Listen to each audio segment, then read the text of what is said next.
उत्तराखंड के लिए औद्योगिक निवेश जुटाने चेन्नई पहुंचे सीएम धामी। इन्वेस्टर समिट के लिए करेंगे road show. Health care, pharma, energy sector के उद्यमियों से करेंगे मुलाकात। बाजपुर में बुधवार को हुए सड़क हादसे के बाद पूर्व सीएम हरीश रावत को कराया गया जॉली ग्रांट अस्पताल में भर्ती। कमर और गर्दन में आई हैं चोटें, सीने के दर्द की भी शिकायत। 27 अक्टूबर से 3 दिवसीय द बीटल्स का किया जाएगा आयोजन। द गंगा फेस्टिवल का होगा शानदार आगाज। सीएम धामी करेंगे फेस्टिवल का उद्घाटन। 27 अक्टूबर को नहीं होगा कोटद्वार दिल्ली एक्सप्रेस ट्रेन का उद्घाटन। रेलवे बोर्ड ने कार्यक्रम किया स्थगित। रेल मंत्री वर्चुअली करेंगे ट्रेन का उद्घाटन। 30 अक्टूबर को होगी प्रदेश मंत्रिमंडल की बैठक। आ सकता है कर्मचारियों के दिवाली बोनस का प्रस्ताव। कई अन्य मुद्दों पर भी की जाएगी चर्चा।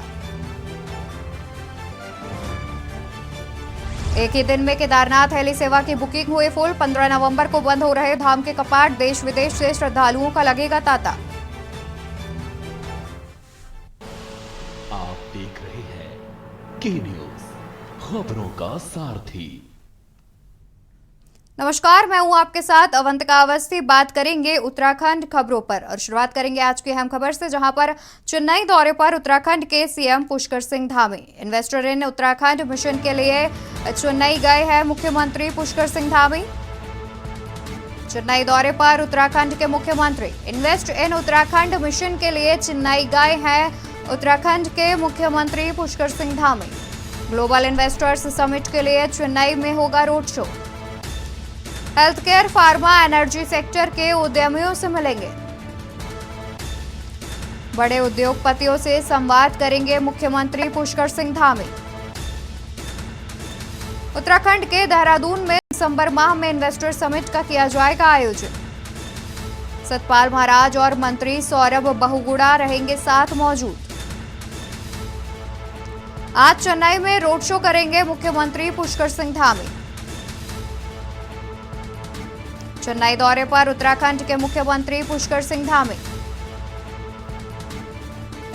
इन्वेस्ट इन उत्तराखंड मिशन के लिए चेन्नई गए हैं मुख्यमंत्री पुष्कर सिंह धामी।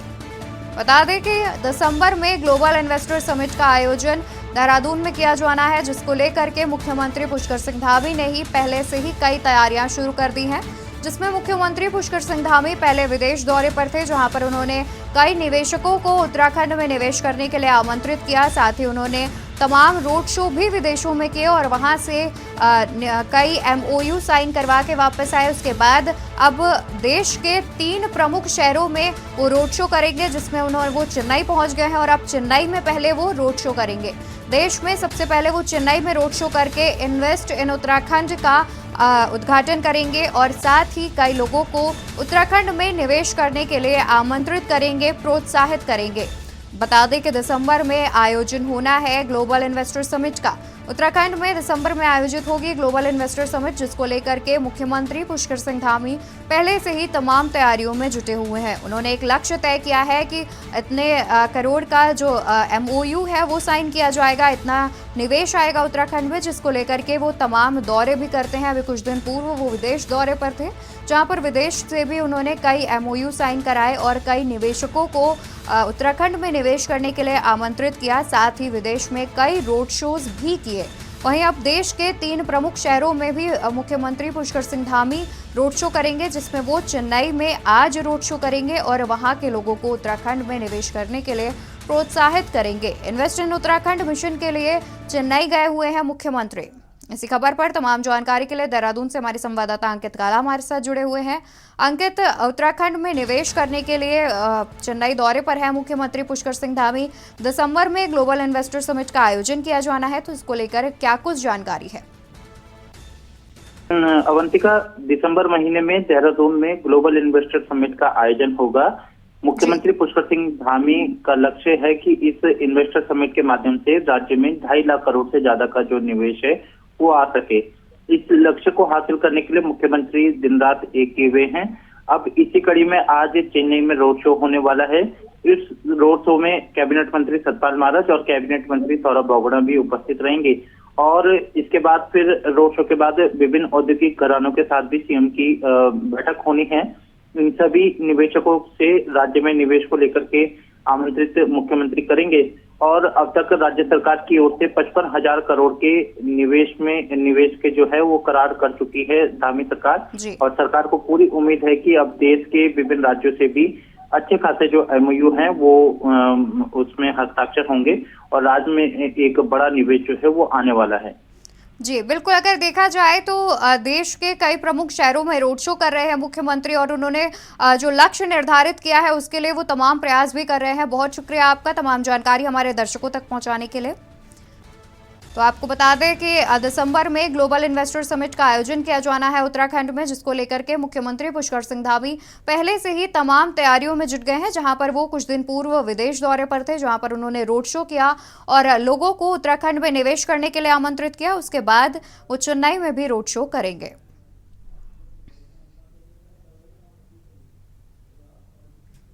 आगे बढ़ेंगे खबरों में। खबर रामनगर से है, जहां रामनगर वन प्रभाग तराई पश्चिम की टीम ने कॉर्बेट टाइगर रिजर्व वन विभाग, रामनगर वन प्रभाग तराई वेस्ट के साथ मिलकर संयुक्त रूप से फ्लैग मार्च निकालते हुए छापेमार कार्रवाई की, जिसमें तराई पश्चिमी को लाखों रुपए की अवैध लकड़ी बरामद की गई है।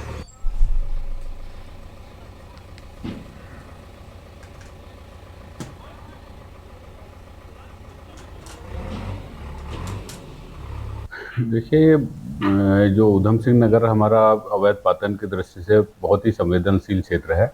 बार बार यहाँ से अवैध पातन की शिकायतें प्राप्त हो रही थी, तो उसी के क्रम में और ये पता चल रहा था कि ये अवैध पातन जंगलों में करके ये लोग जो है आसपास के उधम सिंह नगर के आसपास के क्षेत्रों में इन लोगों द्वारा टाल बना करके जो है वो उस लकड़ी की वहाँ बिक्री की जाती है। तो उसी सूचना को आधार मानते हुए हमने पूरे तराई वेस्ट की डिवीजन की पूरी सारी टीमों, सभी वन क्षेत्राधिकारियों और रामनगर वन प्रभाग, कॉर्बेट टाइगर रिजर्व और वन निगम की पूरी एक संयुक्त टीम के द्वारा बना करके हमारे जो प्रभागीय वनाधिकारी हैं उनके नेतृत्व में एक छापा मारा गया है, जहां प्रशासन ने अतिक्रमण के खिलाफ एक बार फिर से बड़ा अभियान चलाते हुए JCB चलाई। सिटी मजिस्ट्रेट ऋचा सिंह ने पुलिस के साथ अभियान चलाते हुए अतिक्रमण हटाया। साथ ही अतिक्रमण सड़क पर लगाए गए थे और दुकानदारों का चालान किया गया। सिटी मजिस्ट्रेट ऋचा सिंह ने बताया कि त्योहार के सीजन में लगातार जाम की स्थिति को देखते हुए अतिक्रमण हटाओ अभियान चलाया जा रहा है। जो भी सड़कों पर अतिक्रमण कर रहे हैं उन्हें चेतावनी दी जा रही है और ये अभियान लगातार जारी रहेगा।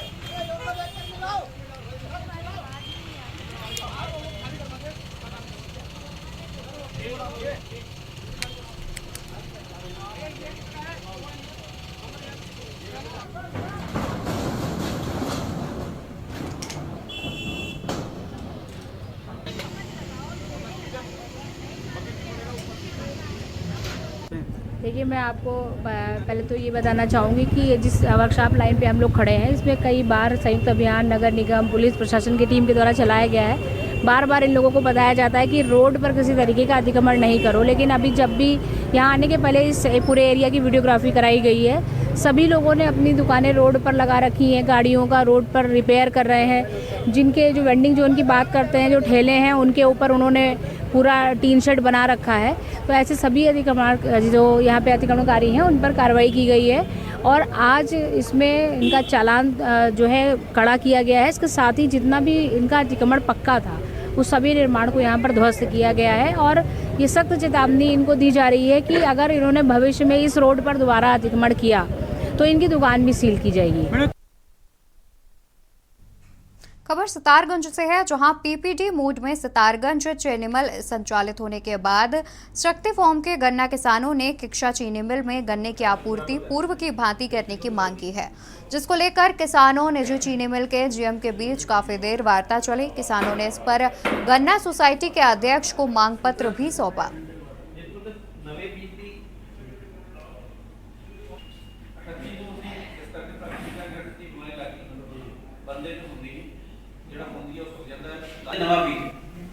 सितारगंज में गन्ना सुरक्षा को लेकर के बैठक बुलाई गई है, जिसमें हम शक्ति फार्म के 3 गन्ना क्रय केंद्र और मकबरा नाखा सेंटर 5 सेंटर हैं, जो कि 2011-12 से किच्छा में गन्ना सप्लाई हो रहा है।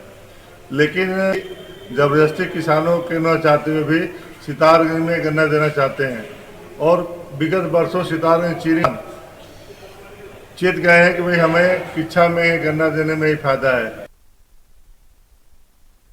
खबर देहरादून से है, जहां स्वच्छ और सुंदर दून के दावे करने वाला नगर निगम सफाई व्यवस्था को लेकर लगातार फिसड्डी साबित हो रहा है।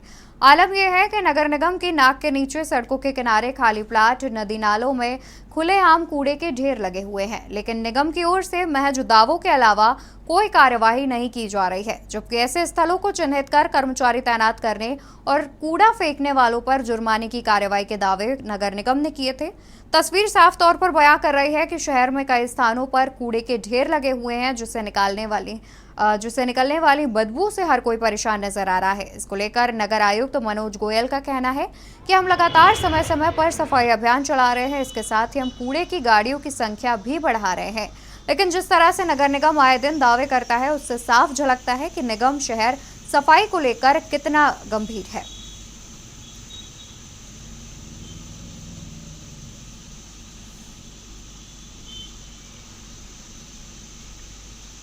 उनसे पहले भी क्लियर करवाते हैं और समय समय पे स्वच्छता अभियान जो है एनजीओज के साथ और लोकल पब्लिक के साथ मिलकर उसमें करते हैं और पेनलाइजिंग की कार्रवाई भी करते हैं यदि कोई इस प्रकार से पाया जाता है तो। और वर्तमान में भी ये सारी कार्रवाई जो है गतिमान है। मेरे को उम्मीद है कि धीरे धीरे जो इम्प्रूवमेंट हमारा हो रहा है और जिस प्रकार से हम लोग रैंक में भी धीरे धीरे इम्प्रूव किए हैं, तो उसी प्रकार से भविष्य के जितने मैंने ये चाहे इंफ्रास्ट्रक्चर हो, चाहे आईसी हो और जो भी अन्य कार्रवाई हम लोग कर रहे हैं, तो जैसे जैसे हम लोग इसमें आगे बढ़ेंगे, हमारा फर्दर काफ़ी इम्प्रूवमेंट रैंकिंग में भी और ओवरऑल स्वच्छता की जो बाकी व्यवस्थाएं हैं उसमें भी होगा। हमारी मैकेनाइज्ड रोड स्वीपिंग पे भी अभी हम लोग कुछ ही दिनों में उसको भी एक वृहद स्तर पर लॉन्च करेंगे। तो वर्तमान में हम छोटी मशीनें हमारे पास उपलब्ध हैं, उनके माध्यम से हम लोग रोड स्वीपिंग मैकेनाइज्ड तरीके से करवाते हैं, लेकिन अभी बड़ी मशीनें भी हम लोग जल्द ही लॉन्च करेंगे। तो रानी पोखरी से नरेंद्र नगर जाने वाले मार्ग की पहाड़ी पर स्थित पीठ माता मनिक्षा देवी का मंदिर स्थित है। यहाँ माता पिंडी रूप में विराजमान है और सभी भक्तों की मन की इच्छा पूर्ण करती हैं। रानी पोखरी, डांडी, बड़कोट आदि क्षेत्र की कुलदेवी के रूप में माता की पूजा की जाती है। साथ ही यहाँ भैरव गुफा के पहाड़ियों से निकलने वाला जल काफी शुद्ध व पवित्र माना जाता है। भक्तगण यहाँ के जल को गंगा जल के रूप में घर ले जाते हैं। वर्षों पुराना यह सिद्धपीठ मंदिर श्रद्धालुओं की आस्था और विश्वास का प्रतीक है। दूर दूर से भक्तों के आने का सिलसिला यहाँ साल भर चलता है। तो वहीं मंदिर परिसर में ही सैकड़ों साल पुराना वट का वृक्ष लोगों की श्रद्धा का केंद्र है। ऐसी मान्यता है कि जब कोई श्रद्धालु सच्चे मन से, मन की इच्छा से मां के सामने रखकर वृक्ष पर कलावा बांधता है, तो उसके मन की सब इच्छाएं पूरी होती हैं।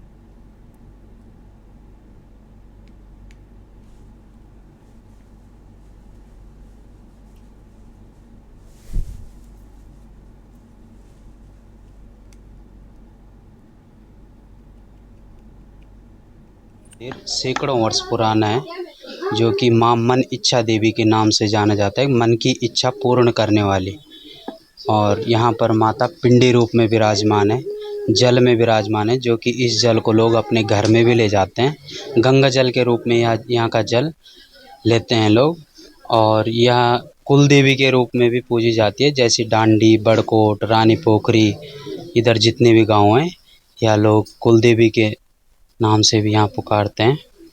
और तो आषाढ़ में यहाँ पर माता का काफ़ी भव्य आयोजन चलता है। और नवरात्रों में भी यहाँ पर दोनों चैत्र के भी और आश्विन के भी नवमी को भंडारा होता है। यहाँ तो बहुत अच्छा है, अच्छा दरबार है, सुंदर है, मन की इच्छा पूरी होती है। इसलिए माता रानी का नाम कीर्तन भी करते हैं यहाँ आके। अच्छा, हाँ, इस बार तो हम कीर्तन की वो नहीं है, तो मन से जो भी विश मांगे ये पूरी करती है माता। बहुत अच्छा लगता है। आते हैं हम हर साल 1-2 बार आते हैं। हर साल आते हैं। कहाँ से आप लोग हैं? ये ऋषिकेश में है, नज़दीक से यहाँ। अच्छा। चंडीगढ़ के पंचकुला में 8 राज्यों के मंडी परिषद एवं विपणन बोर्ड के अध्यक्षों की बैठक हुई, जिसमें उत्तराखंड मंडी परिषद के अध्यक्ष डॉक्टर अनिल कपूर डब्बू ने भी शिरकत की। वहीं बैठक के बाद हल्द्वानी पहुंचे उत्तराखंड मंडी परिषद के अध्यक्ष डॉक्टर अनिल कपूर डब्बू ने बताया कि बैठक में सभी राज्यों में सहमति बनी की जरूरत पर और किसानों के हित में एक दूसरे का सहयोग करेंगे। बैठक का उद्घाटन करते हुए हरियाणा के कृषि मंत्री जेपी दलाल ने इसे ऐतिहासिक बैठक बताते हुए कहा कि इससे सभी किसानों को अपनी उपज का लाभकारी मूल्य प्राप्त होगा। हर राज्य अपने अपने उत्पादों का दूसरे राज्य में विक्रय ठीक प्रकार से कर सकेंगे। इस अवसर पर गोवा, पंजाब समेत कई राज्यों के अध्यक्षों और अधिकारियों ने अपने अपने सुझाव रखे। हरियाणा के अध्यक्ष आदित्य देवीलाल चौटाला ने सभी का धन्यवाद किया और उम्मीद जाहिर की कि सभी मंडी परिषदों के इस कदम से किसानों में नई क्रांति पैदा होगी।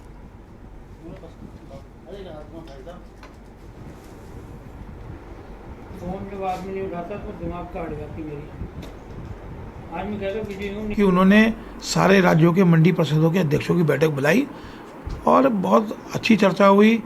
हम एक दूसरे का माल किस प्रकार ले सकते हैं, किस प्रकार किसानों को फ़ायदा पहुंचा सकते हैं, और इस पर चर्चा हुई। बहुत अच्छे सुझाव आए।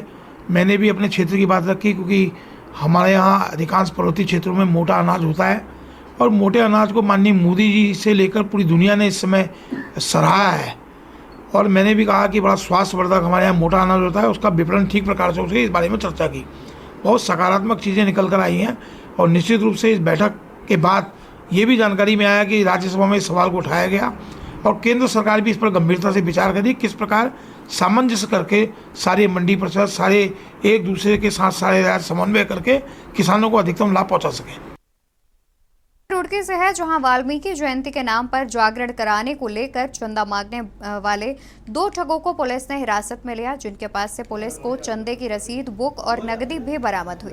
दोनों आरोपी लंबे समय से चंदे की रसीदें काट रहे थे। आपको बता दें कि दोनों ठग तहसील कार्यालय और खाद्य पूर्ति विभाग के कार्यालय में पहुंचे, जहां उन्होंने अधिकारियों से जागरण के नाम पर उन्हें गुमराह करके रसीद काटी। इसके बाद दोनों अचानक एसपी देहात कार्यालय जा पहुंचे, जहां एसपी देहात कार्यालय में तैनात स्टाफ को दोनों पर शक हुआ तो पुलिस ने उनसे पूछताछ शुरू की, जिसके बाद पुलिस ने दोनों को गिरफ्तार कर लिया। पुलिस पकड़े गए दोनों छात्रों से पूछताछ कर रही है।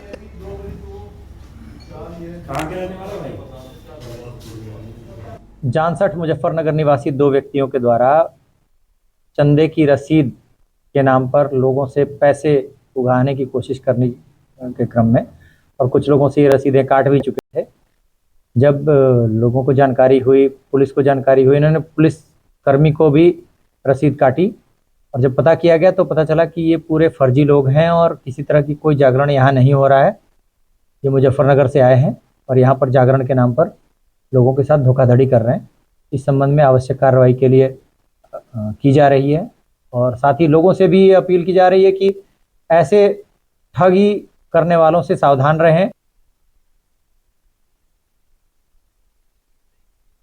रुकेंगे एक छोटे से ब्रेक के लिए, जल्द हाजिर होंगे अन्य खबरों के साथ। आप देख रहे हैं के न्यूज, खबरों का सारथी।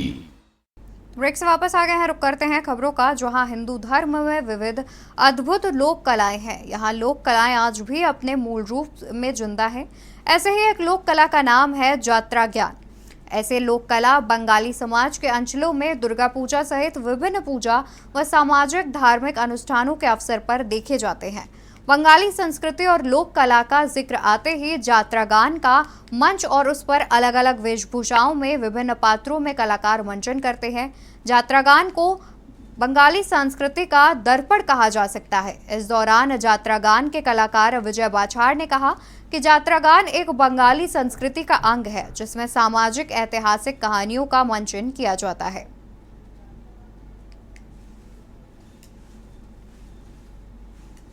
नाटक होते थे उस समय टीवी मोबाइल का था नहीं, कुछ लोगों का देख नहीं पाते थे। इस समय उसमें काफ़ी भीड़ भाड़ होते थे। बांग्लादेश से शुरू में जब आए थे हम लोग यहाँ बंगाली लोग, तो आके यही एक ही कल्चर था हमारा बंगाली ये नाटक। उसके बाद टीवी हुआ, मोबाइल हुआ, नेटवर्क में सब देखते रहे, इससे कुछ युवाओं का रुझान कम हो गया। और फिर से दोबारा हम ये कोशिश कर रहे हैं कि इस मंच को फिर से मंचस्थ कर रहे हैं, जो कि आगे जैसा भीड़ है। इसलिए ये जो हमारा कल्चर है ये बांग्लादेश से ही लाया हुआ, ये हमारे बाप दादाओं ने किया था, उसी को फिर ये जो गीति नाट्य है इसको हम शुरू कर रहे हैं कि आगे से हम आशा करते हैं आज तो यह दिनेशपुर में मंचस्थ हो रहा है, इसी को देखने के बाद ही दर्शकों का पता लग जाएगा कि और आगे दर्शक और बढ़ेंगे। ये मैं आशा करता हूँ जो हम ये मंचस्थ कर रहे हैं दिनेशपुर मंच, इससे पता लगेगा आगे और बढ़ेंगे, यही हम आशा करते हैं। खबरों में मेरे साथ फिलहाल इतना ही। ऐसी तमाम जानकारी के लिए आप देखते रहिए के न्यूज़ इंडिया। नमस्कार।